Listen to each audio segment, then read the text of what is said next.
आज दिवस चौथा धाराशिव बदलणाऱ्या लोकांना भेटण्याचा.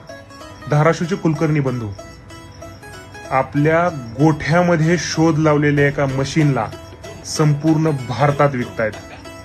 त्यांनी बनवलेली खावा बनवायची मशीन धोनीच्या घराच्या शेजारी सुद्धा त्यांनी विकली आहे. इन्व्हर्टर बेस खावा मशीन मॅन्युफॅक्चरर धाराशिव एमआयडीसी मध्ये तर आपण तयार केलीच केली की महाराष्ट्रामध्ये पण असं कोणी नाहीये. प्लस भारतामध्ये पण दिल्ली हरियाणामध्ये पण मशीन होतात, तिथं पण कोणी इन्व्हर्टर बेस खावा मशीन मॅन्युफॅक्चर. आपण भारतातले पहिले असे मशीन मॅन्युफॅक्चर आहेत जी मशीन खावा मशीन इन्व्हर्टर चालते. आज आपली मशीन झारखंडला आहे, धोनीच्या घरा शेजारी मशीन आहे आपली. झारखंडला आहे, आंध्राला आहे, तेलंगणाला आहे, MP मध्ये आहे, UP मध्ये, उत्तर प्रदेशमध्ये पण मशीन आहे आपली.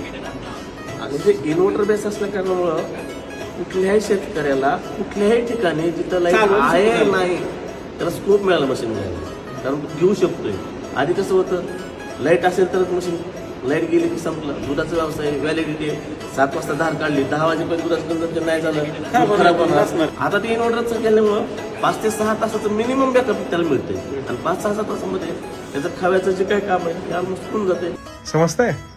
लाखोंच्या मशिनी हजारांमध्ये विकणे आणि शेतकऱ्यांचा ऑपरेशनल खर्च हा निम्म्याहून कमी करणे हे धाराशिवनं करून दाखवलंय.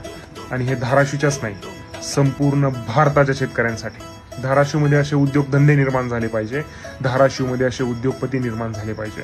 आपल्या जिद्दीनं, कष्टानं, गोठ्यात बनवलेल्या स्वतःच्या मेहनतीनं उभारलेल्या या साम्राज्याच्या मदतीनं बदलतायत.